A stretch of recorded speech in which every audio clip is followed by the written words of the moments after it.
Good morning and welcome to What's Hot on Silver Television. My name is Vera Chukuyo, baby girl for life. I hope you had a wonderful weekend. But however, this is your first social media show in Nigeria on television. This is where we talk about everything trending on social media. What are the people saying? What are Nigerians saying? What is happening around the world? We will definitely talk about it here on this table. More like your social media courts, by the way. And I'm not doing this alone this morning. I'm alone. Okay, I'm with my colleagues and we'll be doing this together. Hi. Good morning, Vera. Good morning, viewers. Welcome to What's Hot this wonderful Monday morning. My name is Eniola Adekunle. You already know how we do it here. We give you all the gist and trending topics on social media. Stay with us. Good morning. Thank God it's Monday. This is What's Hot. Stick around. My name is Praise Obata. And my name is Chidera Amakanya Dioha. All right, moving on to the next conversation for the day. So, a man was accused of chasing his wife and children out of the house and then allegedly went ahead to destroy her shop in Enugu State. So, the viral video circulating shows a man being publicly shamed by a group of women in his community after he was accused of repeatedly abusing his wife. So according to people and accounts from the scene, they said this man forced his wife and children out of the house following a domestic dispute. Then he went ahead to, rather than allowing tensions to cool, he went ahead to escalate the matters by going to the shop and destroying all the goods in this woman's shop that she depended on for her livelihood. So the incidents infuriated a lot of women, and they came around, the Umuada specifically, they came around and they shoved this man in a wheelbarrow and they were shaming him, pushing him all around the communities, just shouting on him that this would teach abusive men a lesson not to treat your wife anyhow and all that. So the video was kind of comical, but I feel like it gets what it deserves. But what makes it sad is that why is it that the women in the community are the ones that had to come up to discipline this man? Because it feels like the justice system doesn't even take domestic violence seriously. We have cases of men that will batter their wives and all that, and it feels like up till now they're still saying this as a domestic issue. You understand? It is not a family matter. Beating up your wife or mistreating your children and all that should not be a family matter. It should be a crime that the person should be prosecuted for. And now, since the government generally, the states, the community, the state police and all that, since they have failed this woman, the women in the community have decided that, okay, if you can't do your damn job, we are going to come together and do it for you. And I feel like a lot of men should actually go through this. If they are being shamed by the community, if people are just alienating them from the community and they're letting them know that what you are doing is shameful as a man, maybe a lot of them will learn their lesson and keep their hands to themselves. See, Eniola, you're even going far by asking about the justice system. Maybe that community, they have men. What did these men do about this thing happening? We say, oh, men are the protectors, men are the providers, they want to protect you from other bad men. Men are enablers. They will see their fellow men beating their wives. They say, oh, now husband and wife issue, it just they discipline her, no put smart. But you people will not say not all men. But somehow, when a man is doing something bad, that you should call it out. You will not call it out. You will be there enabling him. I'm really happy that at the end of the day we are seeing that it is women that are protectors, it is women that are standing up for each other and standing up in solidarity to say, okay, we are going to defend this woman before this man will kill her, because when he kills her now you will say, oh, it was the devil. Kudos to the women in that community. Okay, so as Eniola's question was, she said paraphrasing, like why is it the women that came out to protect women and are beating the man? I mean, it's very obvious. Like I was telling my brothers the other time that men become sheep when they're in the midst of other men, right? You just somehow see that they cannot talk, especially even when something bad is happening. You'd only just see a few of them standing up to the other man who may have done something wrong, right? So it's a man's world. If you don't get the protection of any other person, you always get the protection of your of your fellow woman, right? So it's a good thing that they came out and took laws into their hands, because if you're waiting for the law to act, the law might never even act in favor of that woman. Okay, so this is a signal of jungle justice, and I don't know, we can literally say that the law is slow, but then encouraging acts like this is encouraging jungle justice. And big shame on the justice system that is kind of like slow to domestic violence. But I would not say that men generally, because I heard Praise say men are enablers, but I would not like to generalize personally, my own opinion. Men okay. Two people is a plural word. Okay. So I did not say all men. Please, let's get that clear. So I've seen some men that are very caring and loving, and I will constantly say that, you know, big shout out to every good husband, every good father, every man out there who cares for his wife, who cares for his children, and who provides. You know, big shout out to all those men, because it is not, right now the society is lacking men like that, you know. To see that a stupid idiot, Agbaya Olodo Rapata, as grown as he is without brain and fish in his senses, went to, after beating up his wife, went to scatter her shop. Like, what the heck? And then you call yourself a human being. No, you are an animal, and you deserve to be behind bars. But for jungle justice, I think that it's high time Nigeria gets to the point where jungle justice really stops. But I don't think calling it jungle justice, honestly, lost her life. Because I don't think we'll be tackling jungle justice. These women did not even beat him up. They shoved him in a wheelbarrow and they were pushing him around, more like to shame him. And I feel like more men should be dealt with this way. Because if you can't keep your hands to yourself, and this type of men that they are weaklings when it comes to fighting their fellow men. You can't even talk, but you want to exert that power on your wife and your children. So it deserves whatever it got. More men should be dealt with that way. I don't see that. Okay, so let's move on to the next story. Nigeria singer talking about people who will say that devil be the problem, I mean that Jesus they push them to do what they do. You know, this kind of man, only God will know what thing he will blame. But Nigeria singer Brimo has now started another conversation, and is very controversial about religion and spirituality. So in a series of posts that he posted on Instagram, he argued that people cannot claim to love Jesus while hating Eshu, right? Whom he described as the central of Yoruba belief. Brimo also referenced, you know, Islam, and also made provocative claims like linking Eshu to Abrahamic religions. The statement has now divided opinions amongst people over faith, culture, and religious belief. I'm going to take 2 comments on Instagram. This is Kelechi Kasimir, and he says, the Bible tells us the church is the community of believers who confess Jesus Christ as the Lord and Savior. Michael_U says, now until this man finally mad, una go attend to Ram, make person go holamo. See, honestly, this is just craziness in the highest form, because I don't know why he's trying to merge all belief together, like religious belief together. I don't know. Brimo is someone I really love. Like, I love his music. But I think that this period he has just been talking too much, because make it make sense that you're merging a pagan belief to Christianity and also merging it to Islam. It doesn't make sense to me. I'm going to leave the floor open, really. One person I'm going to blame in all of this is Bishop Ajayi Crowther, right? Because he was the one that did the translation of the Bible, and you know, he translated Eshu as Satan, as the equivalent of devil and Satan, and which is why a lot of people, when they hear Eshu, I mean Eshu is a Yoruba god, the way we have Shango or Shun, Obatala and the likes. Eshu is their equal. I'm today knowing that this is it, yeah, because but he translated, you know, because he was translating the Bible, he translated Eshu as the devil. So generally when people hear Eshu, they think Satan. They don't think one of the Yoruba gods. And this is why we have a lot of groups, you know, that are always coming out to tell people that Eshu is not Satan. It was just a miscommunication or something of such. So you understand that kind of thing. So when he's saying this, and I don't necessarily believe that he's trying to water down Christianity or Islam by bringing all of this. I mean, people are all entitled to their beliefs, and let us not kid ourselves. A lot of people, especially Christian and Muslims, they kind of have this superiority complex against, you know, people that are worshiping all this kind of gods and all that. Like, oh, you are worshiping a devil, an idol, or something like that. But your God, you've not even seen your God too. So let people be entitled to the kind of belief they want to have. Let everybody practice. You don't even know if you're going to hell or heaven, and you don't even know if hell or heaven exists. So we're all doing what we have to do on earth. And everybody will face whatever is coming for them. Listening to you now, I'm a bit confused, and that's why I'm speaking up.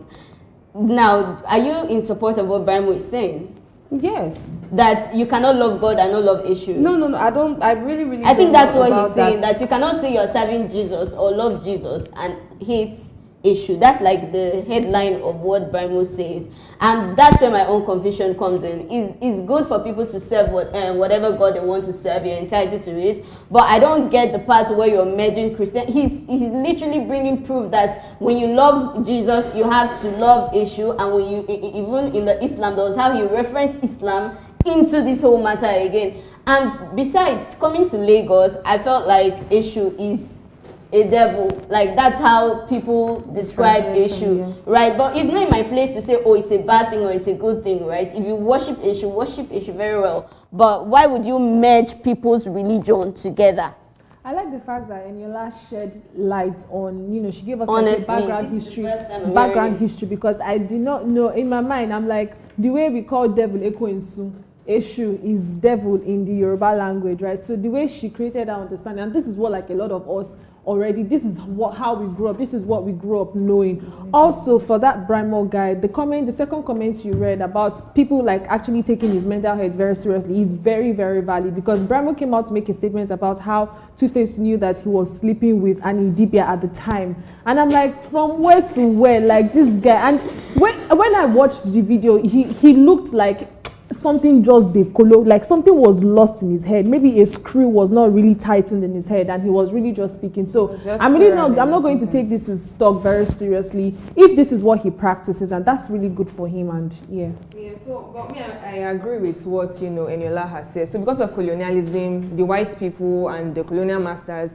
when they came, they really demonized a lot of the African gods that people were already worshipping. And also when the Ajayi Crowther man was doing the translation, he now demonized even the Ekwensu. I was listening to something Ebuka was saying, and he was basically saying that Ekwensu is not devil, but the way they translated it too, now people just like, oh, Ekwensu is the devil. So at the end of the day, I think what Brimo is trying to say is that think critically, don't just exactly right. You're entitled to what you want to believe in at the end of the day. But now, yes, you're saying the same way you respect Jesus, it's the same way you should also respect this, issue, because it's also a God. So everybody's entitled to that. We don't now have this superiority complex that a lot of Christians and Muslims used to have, that, oh, now my God better pass. The same way that you think that your own God is superior, it's the same way they believe in their own God. So everybody should have their own belief system and respect it. So that's my own take on this. Okay. But it doesn't itch me, sis. You see, it took self-respect and discipline for me to just keep quiet and listen to praise, because I really wanted to just outburst. Now, if we say that issue is not devil, we now say Ekwensu is not devil, then it's safe to say that Lucifer too is not devil, because I've heard people who said Lucifer is not a devil, Lucifer does not tell lies, and there's even a movie. No. Wait, there's a devil in Christianity. I've not landed. There's a devil I've not landed. I've not landed. Religion. So I don't know. There's an argument that I would not argue with you because I'm not Yoruba, but the Yoruba people believe that issue is devil. Let's even start from there. And and I will not start. And when I mentioned Lucifer, I felt like it's safe to say that, okay, there is no devil. Devil does not exist, because Lucifer is somebody that was once in heaven and he was thrown down to the earth, according to the Bible, right? Okay, so it's safe to say, since he was once in heaven, people are worshiping him. There are people who literally go to Satan church to worship Lucifer.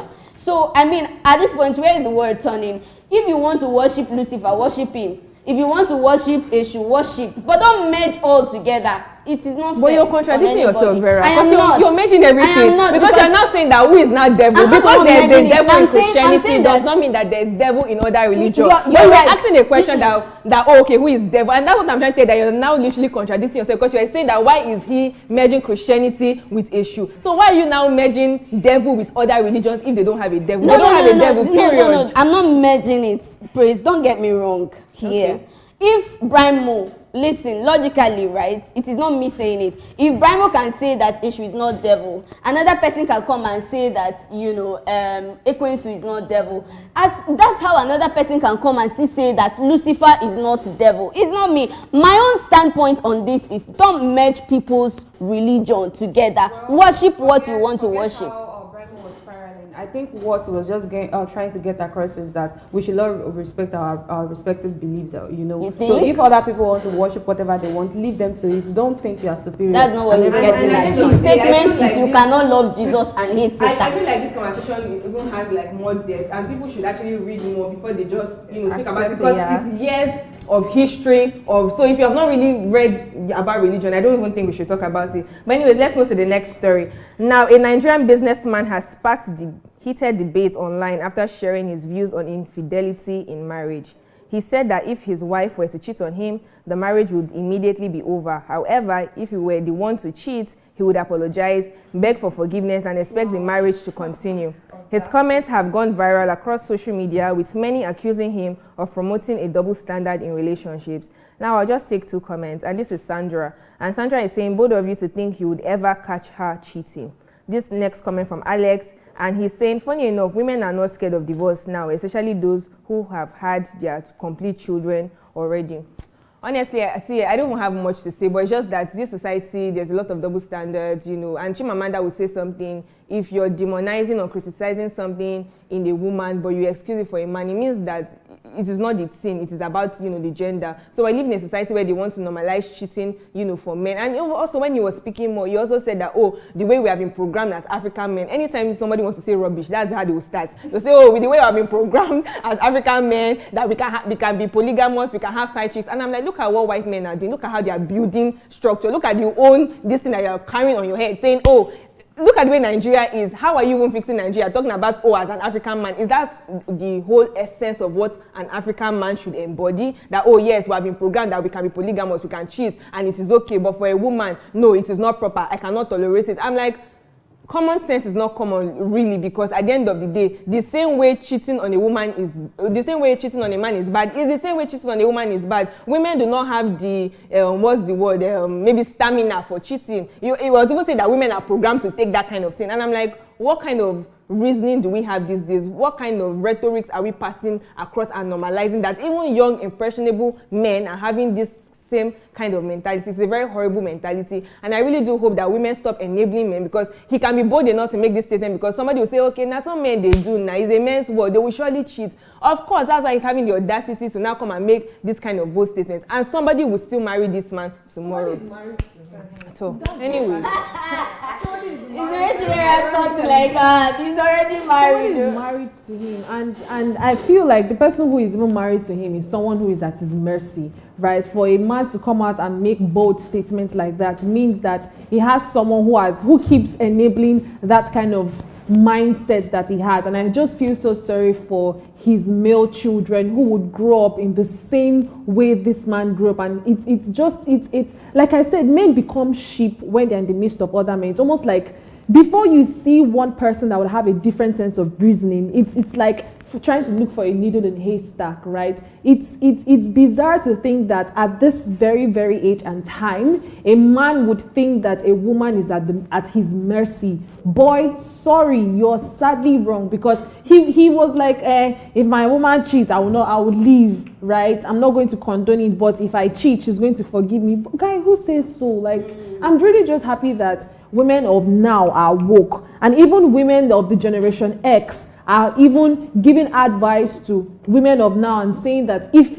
you're not getting fulfilled, if you're not fulfilled in a marriage, or if you're not fulfilled in a relationship, you have the option to leave. Not all women do. That's it. Some are still tolerating. Some are still tolerating, but then again, the narrative is shifting completely. So, like, again, it's any man who is having conversations like this is as good as dead. Because what exactly do you have to offer, if not gloat about you having the ability to get to sleep with as many women as you want? Guy, you're broken record. Sorry, one thing I like about Nigerian men, most especially, because these are the people that I'm exposed like Nigerian men. One thing I like about them is how Nigerian men is how they can pick themselves. They will always pick themselves. Yeah. So women, if you like, don't use your sense. Let me enable him. You see what this man has said. If she cheats on me, I'm throwing her out. A man will cheat on you. You condone his behavior. You make excuses for him. You will say, okay, maybe I'm not doing enough. I'm not dressing enough. Maybe I need to pray more. Maybe it's spiritual attack. He didn't even say it's spiritual attack. He did not say, I will give her the benefit of that. He did not say, I will have a conversation with her. He said, I will send her out of the house, because that is the day the marriage has ended. So women, if you like, don't give yourself sense.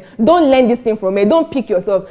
Always be enabling them and be receiving the shorter end of the stick. That's my point.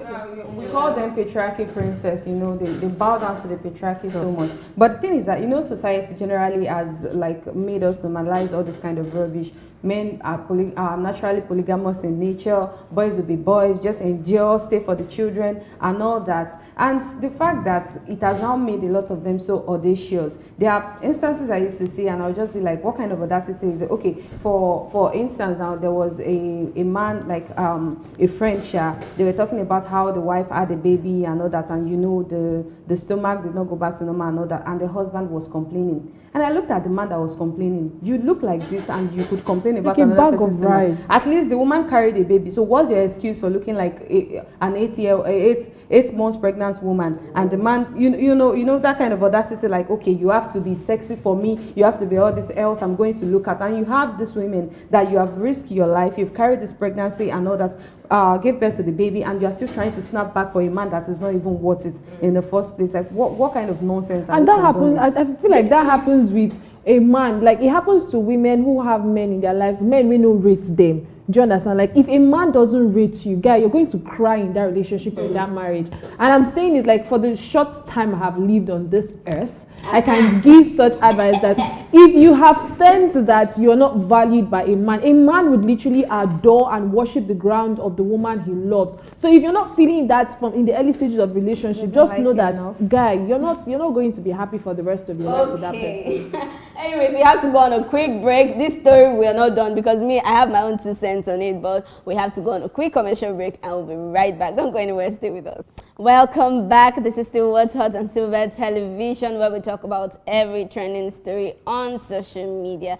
Before we went on the break, we were talking about, the wife who cheats and the man would ask her to leave, and then the man who said if he cheats, then he would have to ask for forgiveness.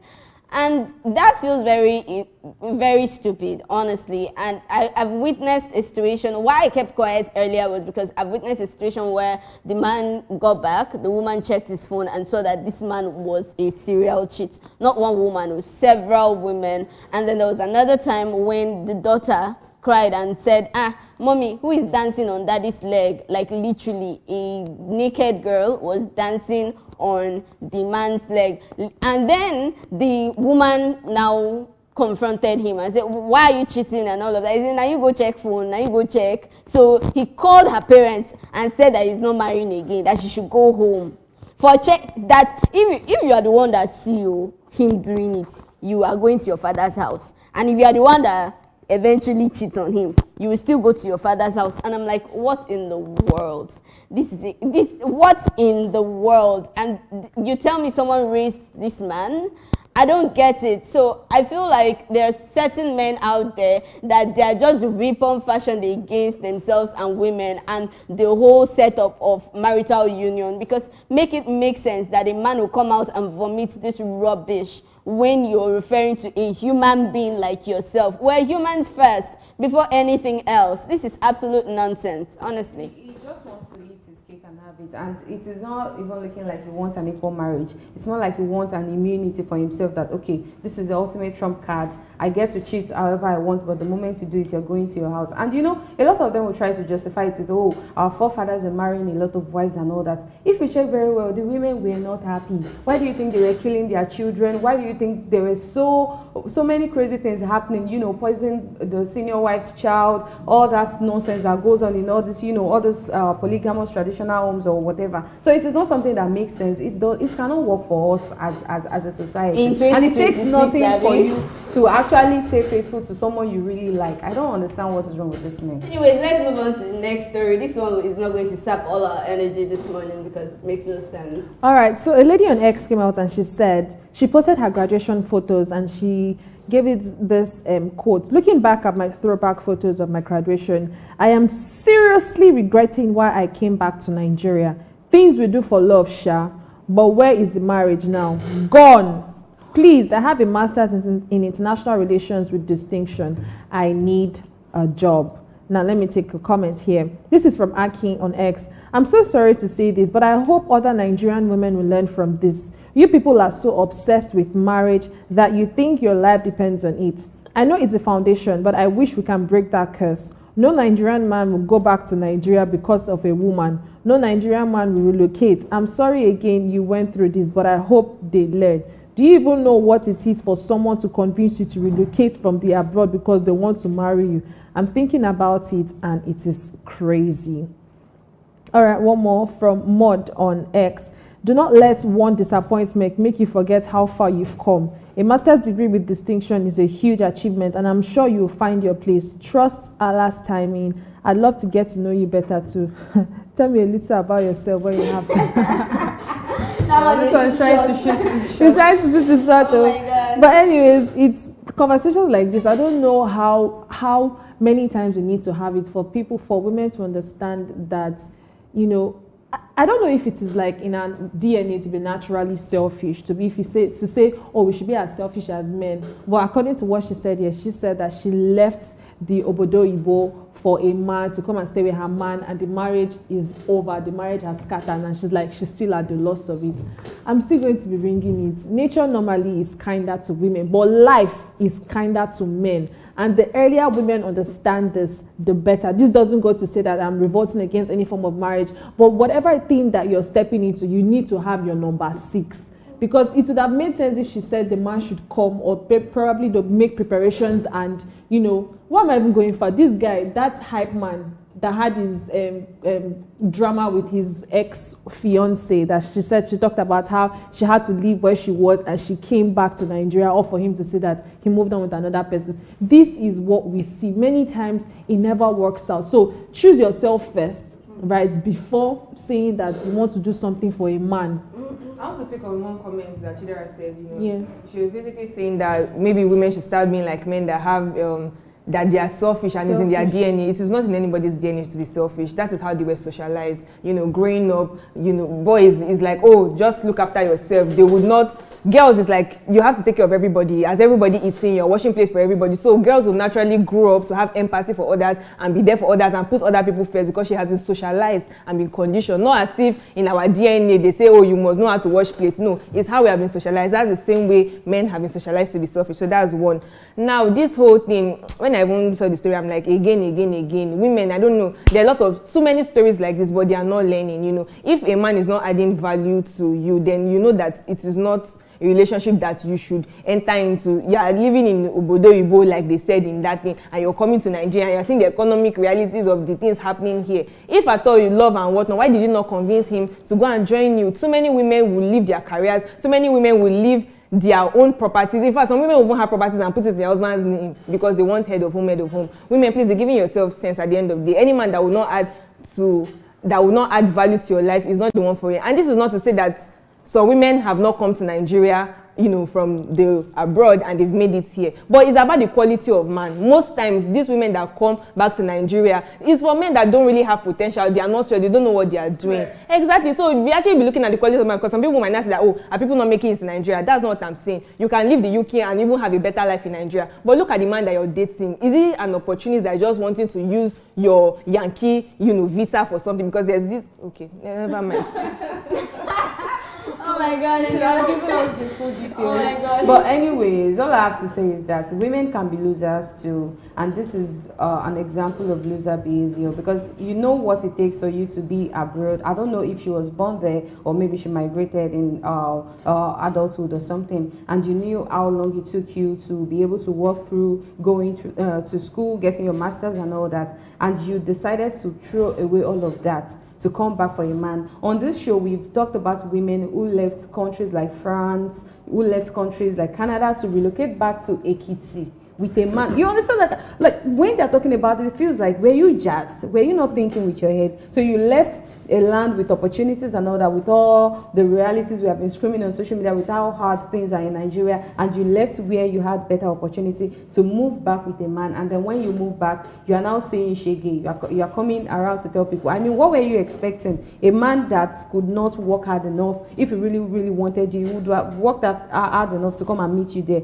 and all that. But no, you decided to throw away your career and your life to move back, and now you're coming around to cry about it. We've seen women that date men for so many years, they string them along and still don't marry them. So what makes you feel like you'll be the exception? You are never above the program. A man will always show you he's a man no matter what. So you learn the hard way. Maybe you will not make this kind of mistake again.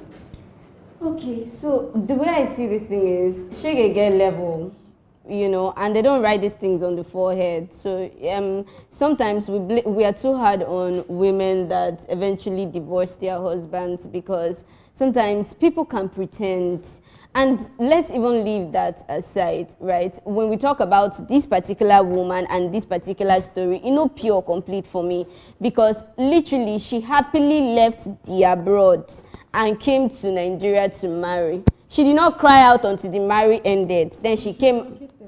She didn't come just to marry and then go back. And she came back to Nigeria, relocate, jackpot down now. So she came back to marry the husband, and she did not cry out until the marriage ended. Then she came up, wait now. Then she now came to social media and said, marriage don't end, though. She regrets, because now she's looking back at the time when she would have made a different decision. Everyone will get to that point where they regret one thing or the other, right? Where you wish that at some point in your life you made a different decision. But in that moment where she was making that decision, things seemed to be okay. So I cannot now, because she's regretting, blame the man, because personally I do not know the reason for the divorce.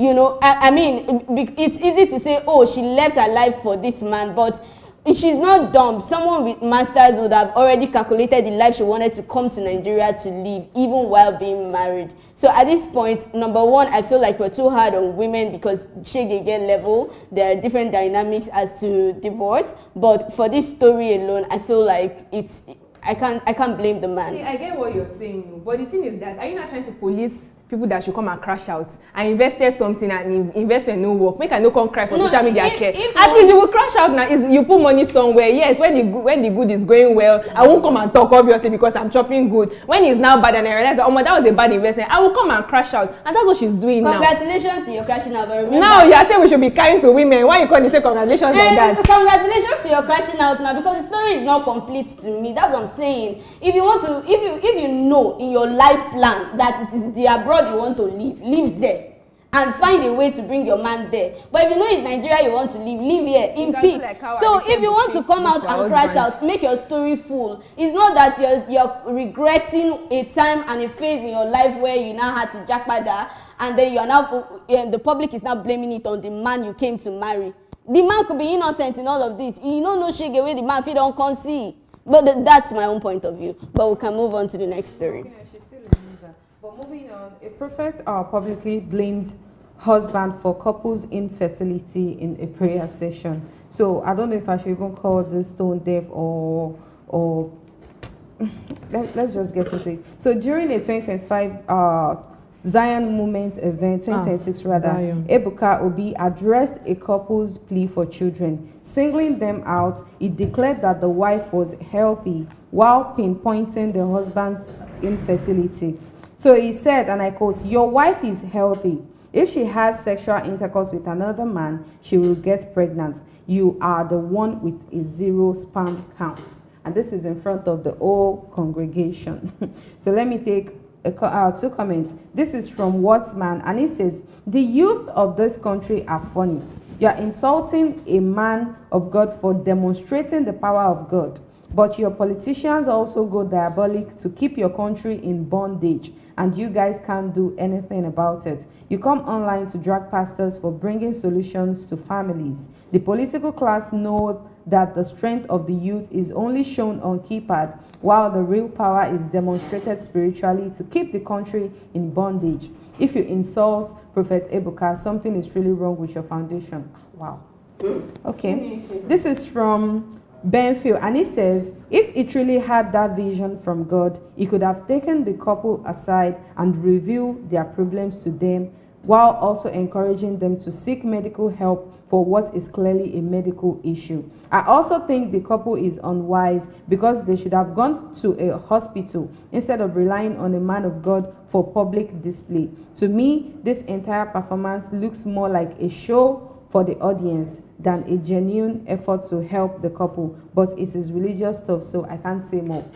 I mean, this guy said everything, because if we talk now, they're going to say we are coming for their man of God, we are coming for the anointed, but that is so tone deaf.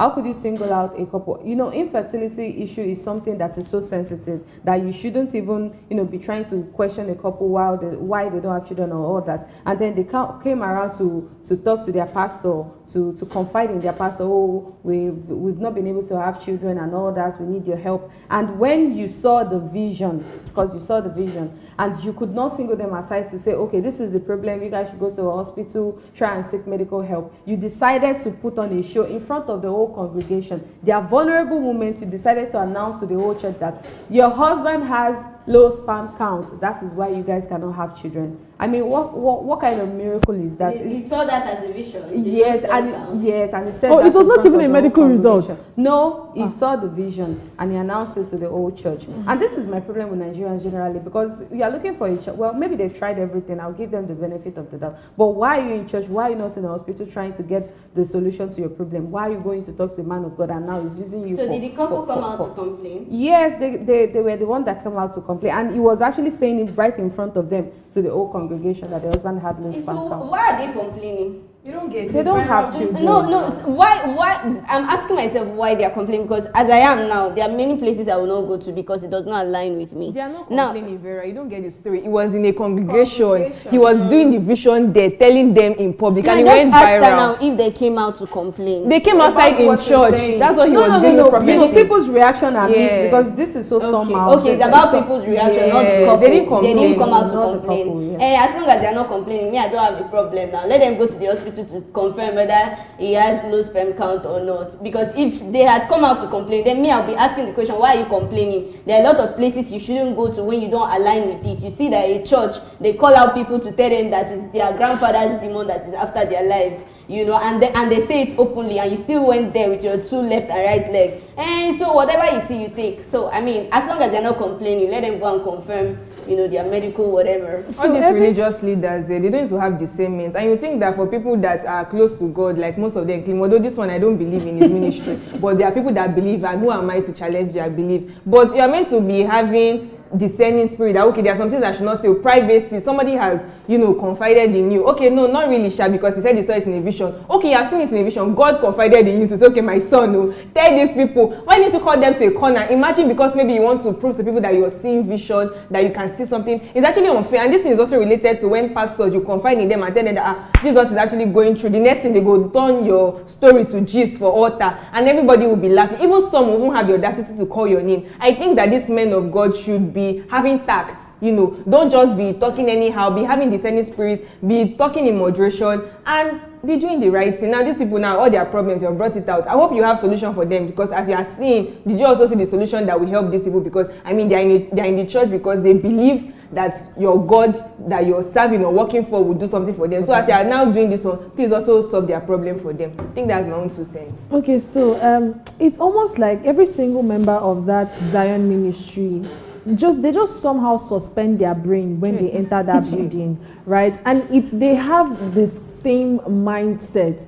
Tell me how, or tell me why a pastor gave a revelation that your husband has a low sperm count and you're jumping and you're, I don't know if you were, if that came as a consolation that, oh, nothing is wrong with you, yes, and then something is wrong with the husband. Why? You reach to jump because I mean, I'm trying to cut it short. Exactly, in society, you see how maybe they won't be blaming her, maybe the in-laws have been saying, you this wretched woman. So for her, it's like, thank God say, no, be me get the problem. Do you understand? So I can see the sense in that. And again, like Praise said, discerning spirit is something that people should always pray to God to have, right? Because this man has a skeleton in his cupboard. For some reason, he's just off. Again, I'm not a highly spiritual person, right? But this same man was the one who called out every single virgin in his church and was asking every one of them, how old are you? Why are you still a virgin? Like, guy, like what the why hell? Is he a virgin? A man of God. A man of God was asking that question, and there are just way too many. I don't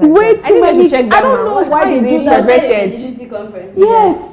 And women, mothers, no. It was just. I think it was only more like he was trying to encourage them, but it felt predatory. He was not trying to encourage them anything. A lot of men would want to, come at this, and they were mostly girls. So imagine you parading young girls around and telling everybody, oh, they are virgins, this, that. Let's, like it's weird. And many of those that fantasy of sleeping with virgins. Now look at the case of that man that raped an 18-year-old girl. So as you're informing that they are virgins, this is how you're putting them in harm's way. Exactly. They'll start maybe grooming them or looking for where they can corner them and rape them, in corner. So it's even bad. And the one that even shocked me to the core was these like mothers were pushing their children, their girl child to go out. Of God now. They were pushing their girl child to go out. And now we are seeing another case of him saying, I saw in division that your man has low sperm count, and you can't they jump up. As what? Like, I don't get it. Personally, I'm going to categorize this under doctrine, right? Doctrine has been there from time immemorial, and it will continue to be there till the end of the world.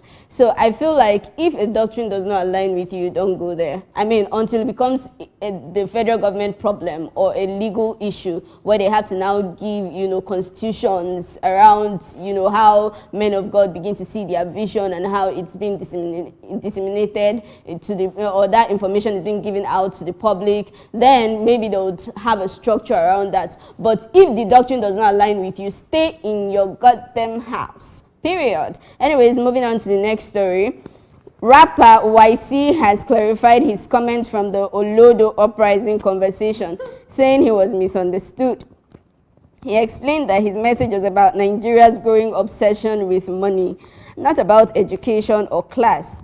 YC revealed he doesn't have a university degree, only a secondary school certificate, and said people wrongly assumed he was being elitist. He also reflected on his love for reading while growing up, admitting he later struggled to maintain the habit.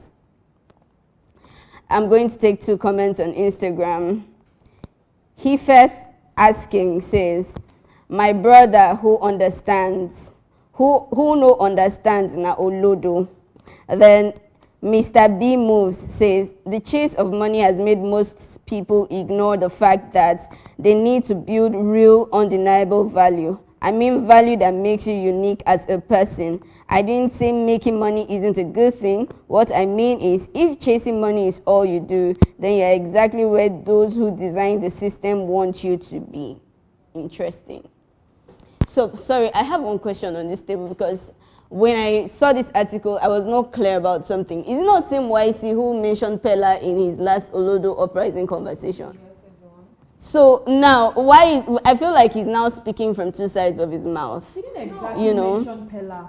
People did not listen to the conversation. Oh, he didn't mention Pella. He said the Pella culture. And by the Pella culture... And immediately he said this is no shade. Yes. Immediately said this is no shade to Pella, but he has to, because someone like Pella is taking advantage of the system because they know that it's this kind of content that Nigerians like. It's he did not shade. The first one is, did he mention Pella? The second one is, okay, now he mentioned Pella culture. Was there ever a thing called Pella culture before he Yes, there's a thing called Pella culture where people will say that look at the kind of content that Nigerians are engaged in, that how we Pella from that exactly. If you now notice a lot of I think they call it brain rot content and about how Pella is the most followed, and but like what is it really doing? So there's something called Pella culture. Actually. So in the context, when you call Pella and you say Pella culture, meaning you're referring to brain rot content. You wanted to say something. Wait, but I think that's how I say logically. If we have to go logically, no, if you say Pella culture actually, and you say that no shit, but then you are bringing up brain rot content. I mean, then you're outrightly saying that it's an analogy. That term Pella culture as the likes of this guy, Efe, that one that looks like amoeba, that one that guy that likes everything about is the likes of this guy, nasty black or something. I don't really know. You don't mention him. Talker crew, those people. Yes. That is what he's talking about. But because he could not start listing and start mentioning it, he was just like. So we can't categorize them as comedians. He didn't directly say Pella. Okay, so right? I've seen a lot of their fans, these people you just mentioned now, where that's like their escape, right? They are very serious professionals, but when they go online and they see like a typical Sydney talker or Kata Efe, they are very excited because they feel like that's one escape route, that's something that will just make them excited and whatnot. So can we categorize them as comedians or people who create brain rot content? They create brain rot No, I don't think he was even referring to those Sydney talkers because those ones are skit makers. But will you say Pella is doing skits. What really is his content? I watched. What is he streaming? I'm a streamer, I'm big. He says a lot of. So do you understand? So he was not even shady. I don't even think he was shading them, Sydney Talker. He was basically saying that there's this Pella culture, and he then said no shade to Pella, but he's taking advantage of the system because they know that Nigerians or the average Nigerian likes low quality content. So they like to enjoy the Pella culture, not necessarily that he's insulting Pella. Okay. Because Pella is very intelligent. He's taking advantage. I mean, they were also saying that Naimali has a first class, but look at the kind of content that Naimali was doing. Is it something that a first class graduate? So that was the kind of analogy that YC was making. So why I'm struggling, I have no shades to YC too. YC is on. I love his music. Juice was one song I listened to back. But the thing is, I'm struggling to now understand the Olodo uprising he was referring to. Because he came out in his recent interview and said that he has only school sets. And it's not like he owns a university degree and whatnot, but he was not referring to insult anybody, but he just feels like people are chasing money, and also, where is the Olodo uprising if we cannot with our full chest say that there is brain rot content out there and really call what it is? That's calling. That's what he said, but also, sorry, to categorize I'm now struggling to understand the Olodo uprising. Categorize the came out content, you will see Egungun too. Now, what was Egungun doing? An interview, and you've seen how people are going to school, literally, although people might not have a formal education, but they go and get certification because they want to be able to interview. Now, somebody gets a microphone, and you're seeing a big streamer from the United States, and the only question you're saying, oh, how old are you? 21. Oh, you look so strong and healthy. Is that not brain rot content? That is the same category that Pella is literally. Strong and that is what YC was saying, that now they are taking advantage of the system because they know that Nigerians don't require, it's just low intellect content. You just have to do one stupid thing and everybody will laugh. He came out to counter the intellect wahala. That is not an intellect thing. So you see, now my problem is not exactly did he say? He spoke about Olodo. Yes. Misunderstood, and he spoke about Olodo uprising. He spoke about the Pella culture. Then he now came out to say that it is not about intellect, it's about people chasing money. So Oga YC, I think you need to grant another interview again. Come and tell us what you actually mean. I think what he's trying to say is that Nigeria generally we worship money. That is one thing that we're used to. I mean, I went for a comedy show yesterday where partly it was funny, but it felt like most of the jokes were about tasking the rich people that were in the audience, and they were freely giving out money. So that is the Nigerian culture. The moment someone has money, you don't question how they got their money, you just want to rate them because of that money. And a lot of people rate Pella. If you want to argue now that Pella does content that makes no sense, I know that the first argument most of the time will say is, but he has more money than you. Thank you. Eniola, I resonate with what and he can employ first class graduates. Exactly. I mean, there was a time he conducted an interview and it felt like he was just trying to humiliate people that had degrees and all that. That's okay. Despite the fact that I didn't go to school and all that, people are still trying to employ you. And we still have people like DJ Chicken. I don't understand what that guy does. But you see people that follow him really just like they like him so much, they find his content funny, and this is someone that beats people up on live, does the most random thing, gets into accidents, but they have followings, they have people that like their content so much. So what exactly is the value these people are providing? Okay, why do you like it them is so true much? And Yola, from what you have said though, it is true that there is indeed Olodo uprising. My argument with what YC said is still the fact that if you're referring to it as people worshipping money, then just refer to it that Nigerians are greedy, selfish, and the love for money is out of the world. But I don't see where Olodo and money stands hand in hand in his comments. It kind of stands hand in hand. Although now when person knows to be anything, the kind of content it offers. Or are you referring to money miss road? Yeah, okay, maybe something like that. So if you say money miss road, you are still insulting the person directly. So that's why I have an argument with what he said. Everything we said on this table is meaningful and very, very okay. But for me, I cannot understand how you're saying money is the issue and bringing up Olodo. True, there is Olodo uprising. I agree, but he's not saying it with his full chest anymore. He's retracting. Anyways, that's where we draw the curtain for today. Do you think YC is saying it with his full chest, Or do you think he's not saying it with his full chest? For me, I feel like he's retracting his statements gradually. But let us know in the comment section, and also let us know in our DM. Just type what's hot on Instagram and let us know what you think. However, we still have another trending conversation on Reading 93.7 FM today by 11 a.m. So you have to join us there. My name is Vera Chuku, your baby girl for life. Have a wonderful day if you can. Thank you very much for staying tuned. I hope you enjoyed our conversation. My name is Eniola Adekule. I'll see you tomorrow. Hi guys, I'll be waiting for you on radio. My name is Fraser Batsa. I'll see you there. And my name is Chidera Amakayode. I'll see you next time.